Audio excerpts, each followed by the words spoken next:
explanation and of course about the poetic devices that we have been used in this poem. So let's start with the central idea. Talking about the central idea of the poem, in this poem we are actually describing about the stages of water cycle. Walt Whitman has very beautifully put the stages of water cycle in different lines of the poetry. He has described it very beautifully. As you know about the water cycle, when we talk about water cycle, we talk about rain. Because rain is water. Water evaporates from the earth, it goes to the sky, forms clouds, and then it again falls on the earth in the form of rain. And without rain, we cannot survive. So here we can see the importance of rain and the stages of water cycle in poetic form. So that was about the central idea. Now let's get started with the explanation of the lines. Starting with the first stanza. And who art thou, said I to the soft falling shower, which strange to tell gave me an answer as here translated. Here in the above two lines, I is the poet. He is saying that he asks to the rain, the soft falling rain, the soft falling shower. He asked to the soft falling rain that who are you? Yes, that's the simple question raised by the poet to the soft falling shower, that who are you? Here art and thou. These are the two archaic old-fashioned words. Archaic words are those words that are not in use nowadays, but they have been used in old time. So art means are and thou means you. So he is asking to the rain that who are you? And where the rain gave answer, yes, it's very strange. Walt Whitman is saying that it is very strange that he got an answer in return from the rain. And he has translated that answer into this beautiful poetry. So let's start with the answer what rain has gave. I am the poem of the earth. This is an important phrase. You need to remember it, that who is the poem of the earth? The rain is the poem of the earth. And who is I here? Here I is rain, because now she is telling about her importance and her role to the mother nature, to the mother earth. So she is saying, I am the poem of the earth, said the voice of the rain. That is why we have the title of the poem, Voice of the Rain. Upward to heaven, eternal I rise, impalpable, out of the land and the bottomless sea. Now she is telling about her origin, that from where she is rising? She is rising from the eternal. Eternal means everlasting, which has no end. She is rising from the eternal and rising in a form which is impalpable. Impalpable means that cannot be felt by touch. That cannot be felt by touch. Now let us understand like this, that when water vaporizes from the earth, it's in the vapor form. Only then the water evaporates and go to the sky to form the clouds. So that evaporation, that vapor cannot be touched. That's why the poet has used this word impalpable. This is an important word. You have to remember the meaning, that cannot be touched, that cannot be felt by touch. Out of the land, so from the land it rises in its impalpable form from the bottomless sea. So here she has used the word bottomless for the sea, because we know from where water evaporates to form the rain and to initiate the water cycle, from the water bodies, from the reservoirs, and sea is one of them. So bottomless sea means the sea which is very deep. Rain wants to show us the depth of the sea. That's why she has used the word bottomless sea. Now come to the second line. Upward to heaven, whence vaguely formed, altogether changed, and yet the same. So when it goes upwards in the sky. For the sky, she has used the words heaven to give a poetic touch. Vaguely means unclearly.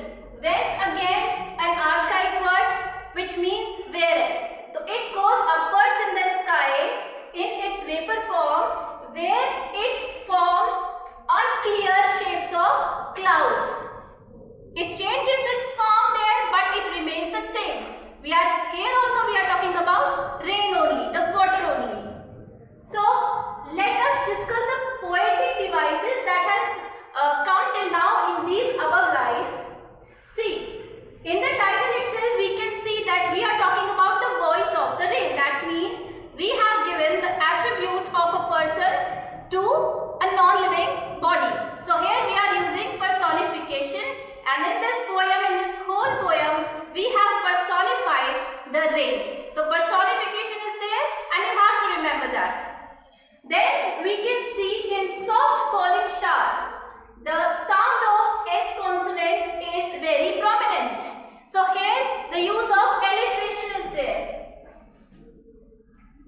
And when we do the exaggeration, we say it that we are using hyperbole. So here we are using the device hyperbole. So I think in these lines, all the meaning of the difficult words are clear. The poetic device that we have used are clear, and the explanation is clear. So now we are moving forward to the remaining lines. I descend to lave the draught, atomies, dust layers of glow. Who descend? Who is talking here?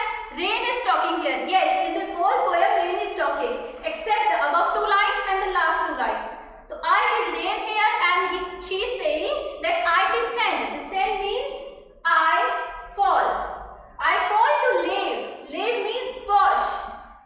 When it becomes cloud, it falls to wash the drought, means the areas that are in lack of water, that we require water, the atomies, the small particles of the Mother Earth, and all the things under the globe on the earth which are having dust on them. You have seen in the grounds, in everywhere that when we do not have rain, they become a little bit dusty because of the pollution, because of the dust. But when rain happens, it beautifies everything. That's what the rain is saying. She is telling about her role and importance for the Mother Nature.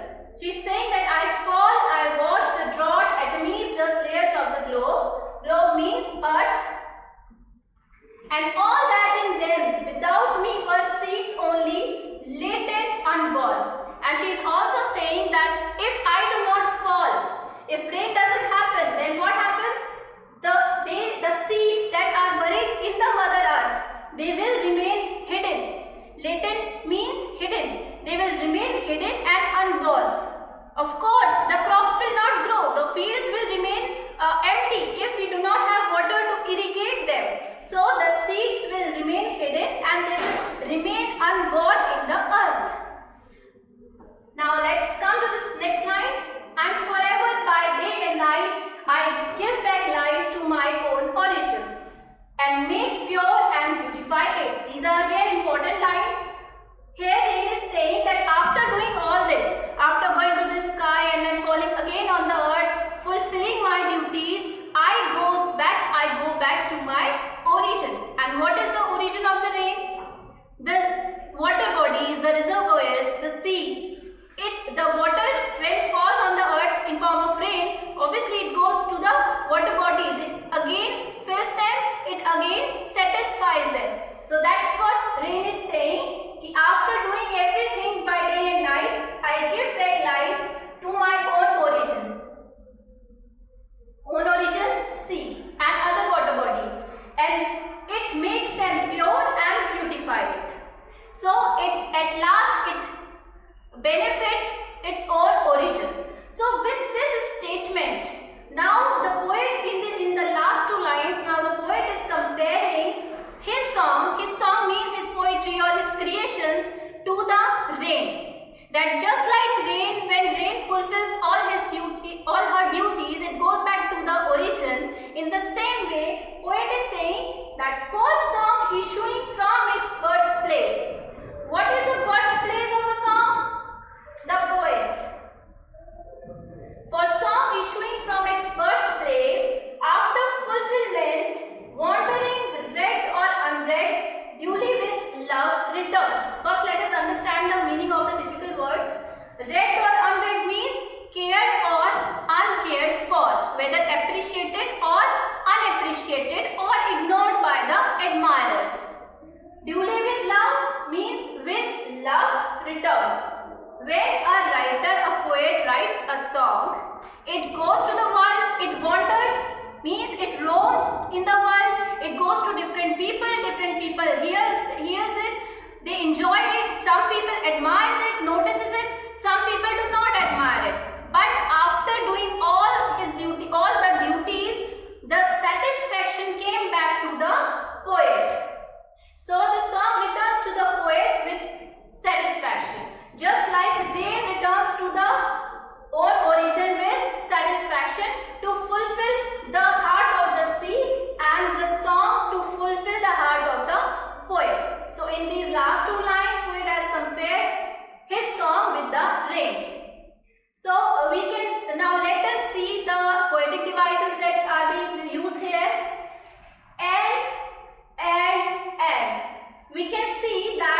This is the repetition of the same word in the starting of the lines of the stanza. This type of poetic device is known as anaphora. Remember that we have used anaphora here because we are repeating and in the starting of the lines, just to grab the attention of the readers. And with it, any other poetic device we can find? Yes, imagery is also there, and imagery is here in soft falling shower. Now you will ask, what is imagery? Imagery is a poetic device where poet tries to create a virtual image in the mind of readers by using such kind of words. So here we have used virtual imagery. So these are the poetic devices. I hope all the important words and phrases are clear and the explanation is clear to you all. If you have any query, write down in the comment box given below. We will definitely reply and try to resolve your queries related to the poem. Thank you so much for watching. Thank you.